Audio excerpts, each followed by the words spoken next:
بسم الله الرحمن الرحيم الحمد لله رب العالمين والصلاة والسلام على سيدنا ومولانا محمد وعلى آل سيدنا ومولانا محمد وبارك وسلم. اللهم أرنا الحق حقا وارزقنا اتباعه وأرنا الباطل باطلا وارزقنا اجتنابه. اللهم أرنا حقائق الأشياء كما هي ربنا اتنا علما وعملا وإخلاصا يا رب العالمين. اللهم انصر أولياءك في مشارق الأرض ومغاربها. اللهم انصرهم على عدوك وعدوهم إنك على كل شيء قدير. اللهم فرج عنا وعن إخواننا في مشارق الأرض ومغاربها. اللهم نفس كربنا وكربهم وثبت أقدامنا وأقدامهم والطف بنا وبهم يا أرحم الراحمين يا رب العالمين. وصل وسلم على سيدنا ومولانا محمد وعلى آل سيدنا ومولانا محمد وبارك وسلم وسلم برحمتك يا أرحم الراحمين. آمين يا رب العالمين. Okay,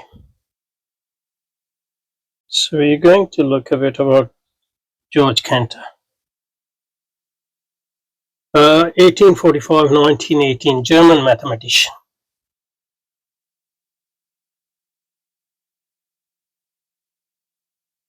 One of a number of late 19th century mathematicians and philosophers. When generally they say philosophers, mathematicians and philosophers, most of those people are not really, their work is in philosophy or logic at most. So they're basically primarily logicians and philosophers like Frege and Russell, although they were trained as mathematicians.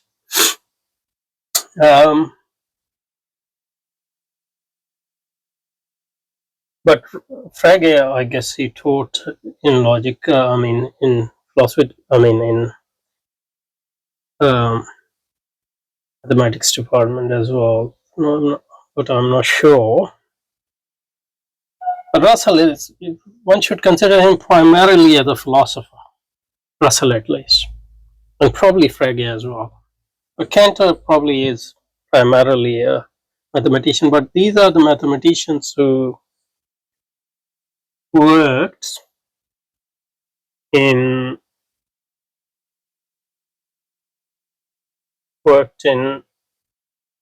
the area of the foundations of mathematics, which is basically a part of logic in a way.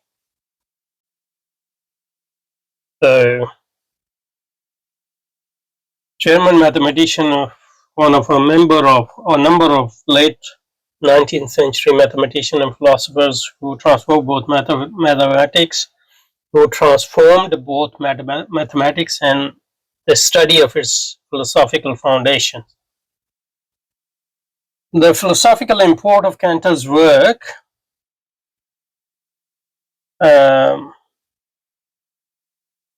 is threefold. The philosophical, because it's a dictionary of philosophy, so obviously we are interested in his philosophical dimension of his work. I guess in German you will pronounce it as Georg Cantor. I'm not sure how people pronounce it in English. But it's not very important. Philosophical import of Cantor's work is threefold. First, it is primarily Cantor who turned arbitrary collections into objects of mathematical study sets. So he was sort of one of the main figures, if not one of the main figures in septet. In fact, he might have even founded it. It is primarily Cantor who turned arbitrary collections into object of mathematical study. By arbitrary mean any, like, set of all dogs in the world, So that's one. Second, he created a coherent mathematical theory of infinite. In particular, his theory of transfinite numbers. And I think in this respect, infinity. So it will have bearing on, for example, this second solution of second contribution might have bearing on Zeno's paradoxes, for example. Third, linking these, he was first to indicate that it might be possible to present mathematics as discipline as nothing but the theory of sets, thus making set theory foundational for mathematics. Something similar to what Frege and Russell tried to do, make logic foundational to mathematics, or reduce all the basic foundational premises of mathematics into logical um, assumptions and then prove them. This contributed to the view that the foundation of mathematics should itself become a subject of mathematical study. Yeah, that's, but it's obviously more a philosophical and logical pursuit, foundation of mathematics, like foundation of physics. Not many physicists study the foundations of physics or chemistry for that matter. Okay. Okay, so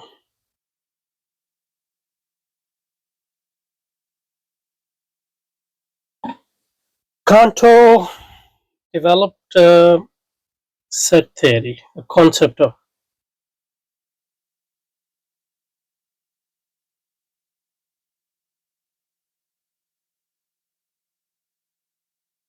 and set theory is important in mathematics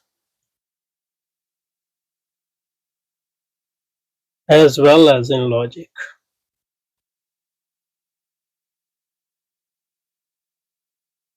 And the other thing is transfinite number.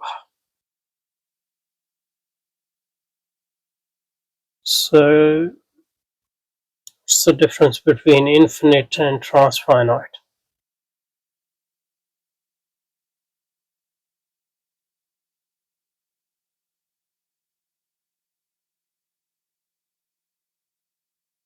So it's a mathematical concept which Cantor introduced.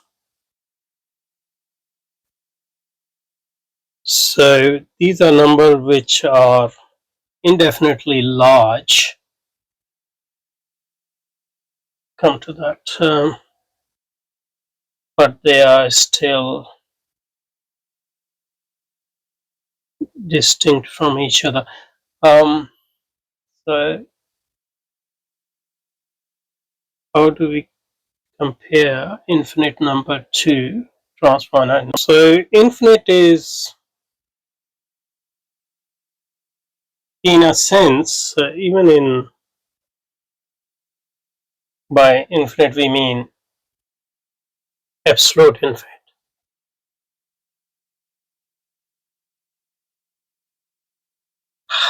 Um, Infinite is a number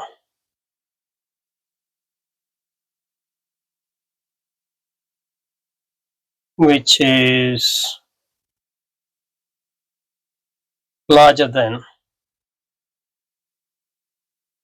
any other conceivable or inconceivable quantity. So, for example, we talk about real numbers or natural numbers. So you can count, you can write, so you just have to add 1 in order to come up with a larger number, and once you come up with that number you can add, and similarly you can do that with negative numbers which are smaller than 0, for example. So that's the infinite. The infinite in that sense is a limit concept, or not a limit concept but a negative concept in a way. So it's a negation of finite. The infinite is what is not finite, and by finite we mean something which can, if it is countable thing, it can be counted, and if it is if we're talking about size, it can't be encompassed. You can't encompass it, for example. Infinite, so it's never ending.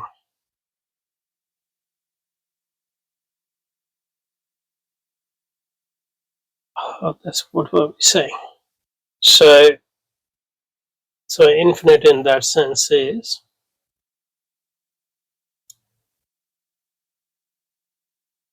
a negative concept. It's not finite. Whatever is not finite, and finite is something which can be counted, which can be measured, etc. So sometimes people call God infinite, meaning that no limit can be attributed to it. So that's a bit more qualitative term, but obviously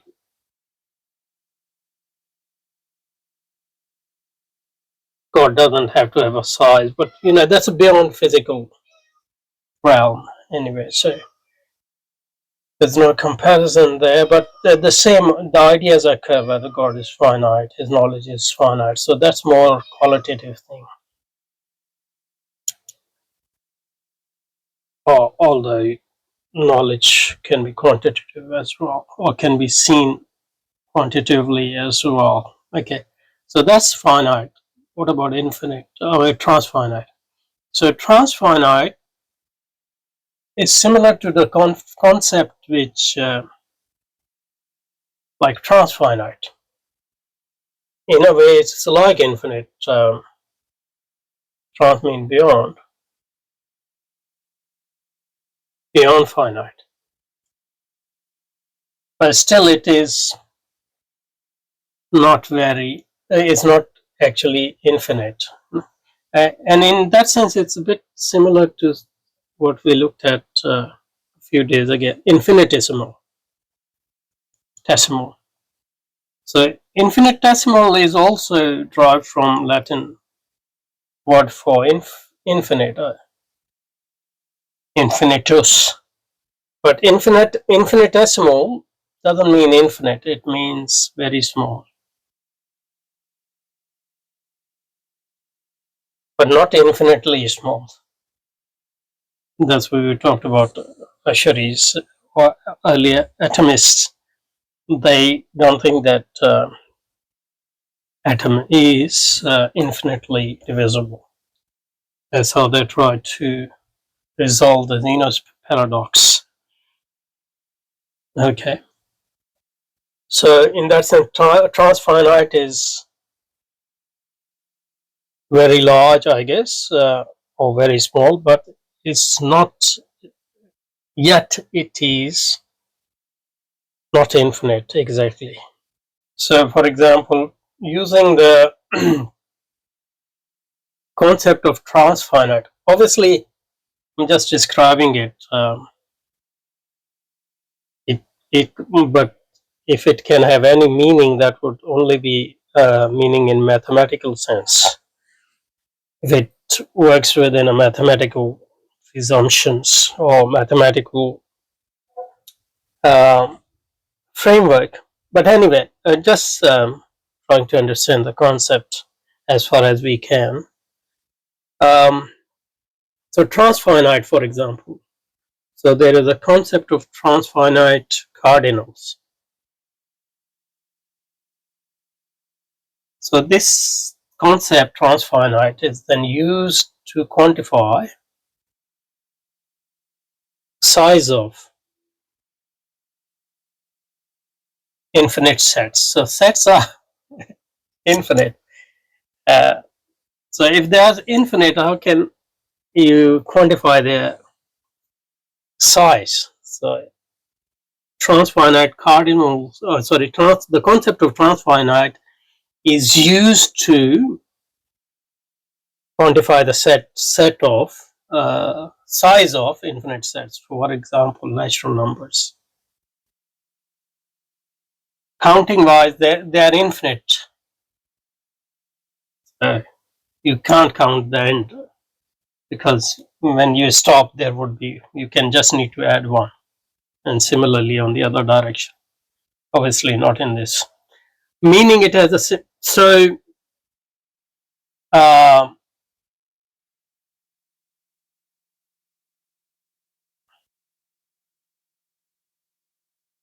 the set of natural numbers, set not numbers, is countable if is set of natural number is countably infinite here, but so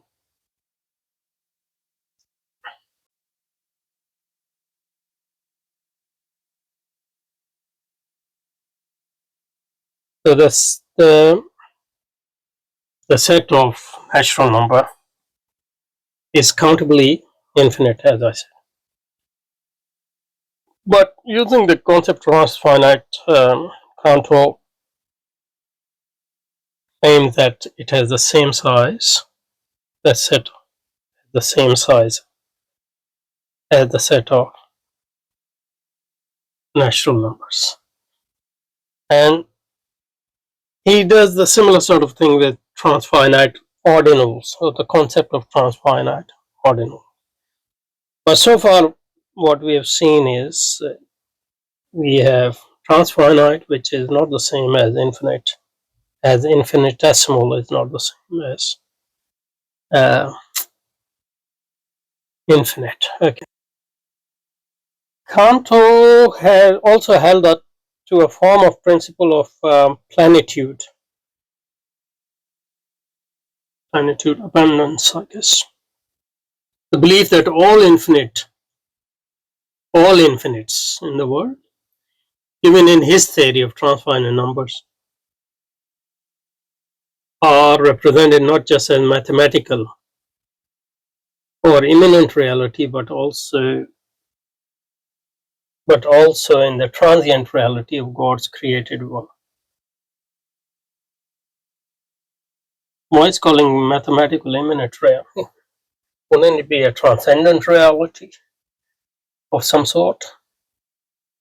Cantor also held to a form of principle plenitude, believe that all infinites given in his theory of transfinite numbers are represented not just in mathematics.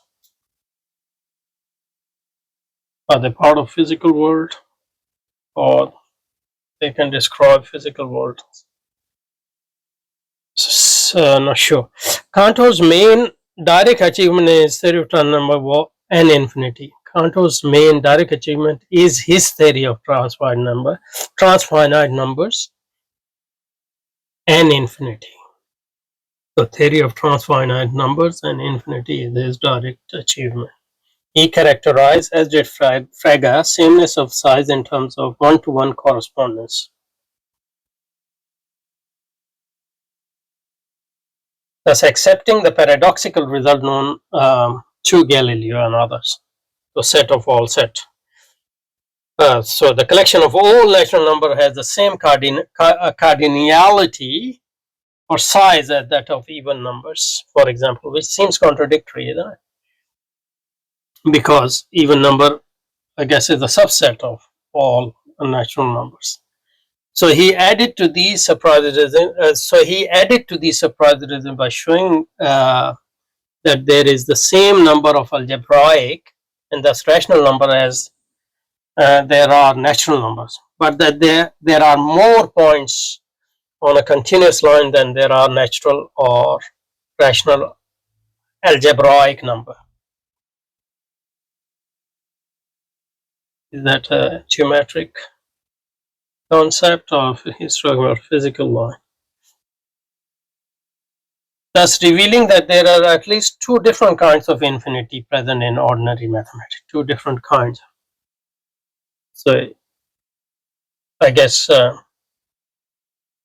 there must be that might be the thinking. There must be difference between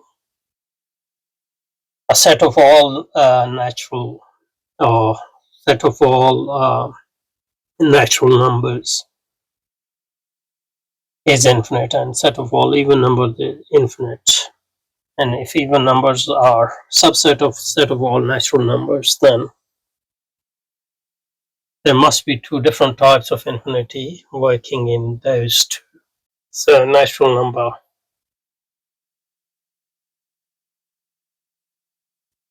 numbers infinite. So set of all natural numbers would be, I mean, I guess 0 is not included in that. Would you close the bracket? But the even numbers are the numbers which are exactly divided by 2.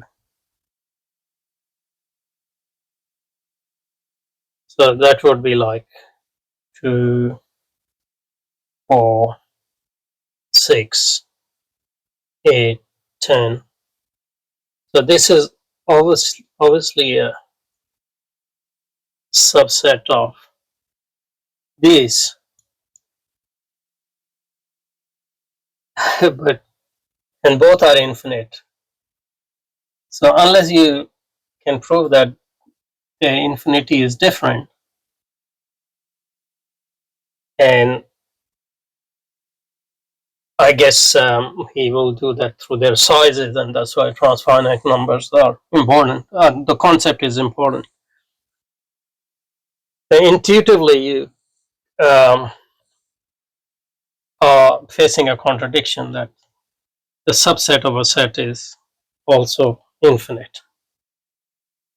Okay, so he added to the surprising result by showing in 1874 that there is the same number of algebraic numbers as there are natural numbers, but that there are more points on a continuous line than there are natural numbers, thus revealing that there are at least two different kinds of infinity present in ordinary mathematics. I don't know what he means by ordinary. And consequently demonstrating the need for a mathematical treatment of these infinites. This latter result is often expressed as saying that the continuum is uncountable. So where were we? Demonstrating the need for mathematics. This latter result is expressed by saying that the continuum is uncountable. Cantor's theorem of 1800 is a generalized part of this, for it says that the set of all subjects. Okay, so continuum is uncountable. Cantor's theorem of 1892 is a generalization of part of this. Cantor's theorem of 1892 for it says that the set of all subjects, the set of all subsets, the power set of a given set must be cardinally greater than that set.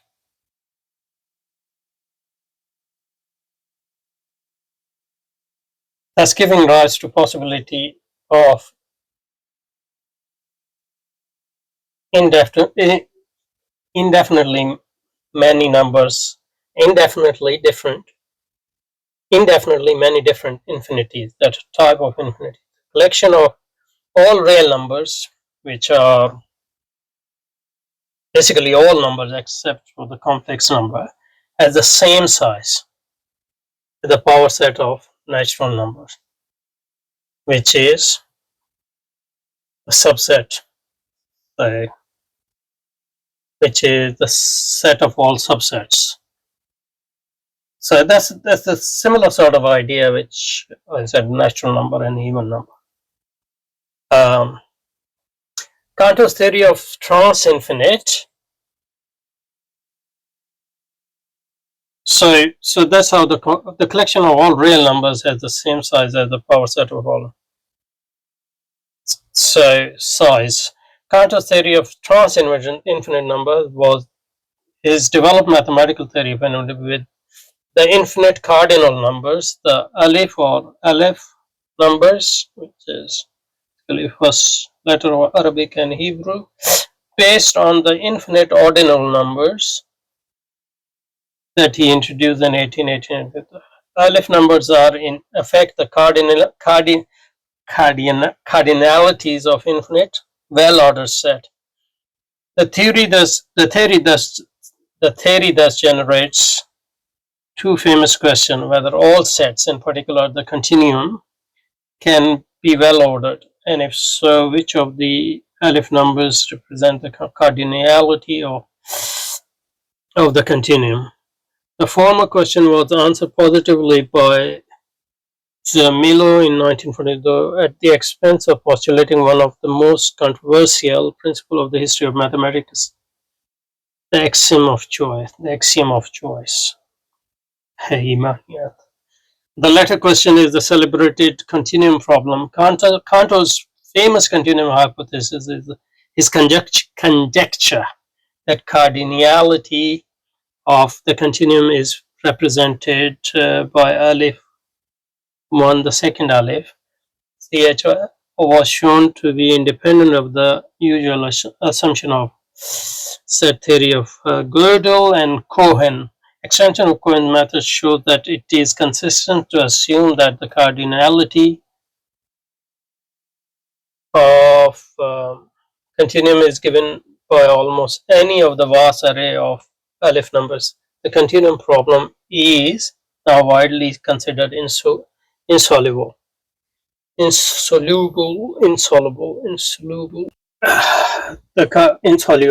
continuum problem is now widely considered insoluble. Cantor's conception of set is often taken to admit that the whole universe of set as a set. Often taken to admit that the whole universe of sets as a set of thus engendering contradiction. In particular, in form of Cantor's paradox. For Cantor's theorem would say that the power set of the universe must be bigger than it, or since this power set is a set of sets, it must be continued in the universal set. Contained in the and thus can be no bigger. So that's the contradiction, which is basically the same thing, which concept. Yeah. However, it follows, which we discussed earlier. However, it follows from Cantor's early consideration of what we call absolute infinite. So, absolute infinite. What we mean by infinite. That none of the collections discovered later to be the base of the paradox can be proper set. Moreover, correspondence with Hilbert in 1899 and Dedekind in 1899 shows clearly that Cantor was well aware that the contradiction will arise if such collections are treated as ordinary sets. Again, okay. The last bit obviously can't be understood without going into a knowing mathematics, but philosophically speaking, just give us some idea, not much, but some grip on Cantor's a problem, his work, and his hypothesis. But we'll take it up again to see if we can get a bit more handle on these concepts. سبحانك اللهم وبحمدك نشهد أن لا إله إلا أنت نستغفرك ونتوب إليك. وصل وسلم على سيدنا ومولانا محمد وعلى آل سيدنا ومولانا محمد وبارك وسلم.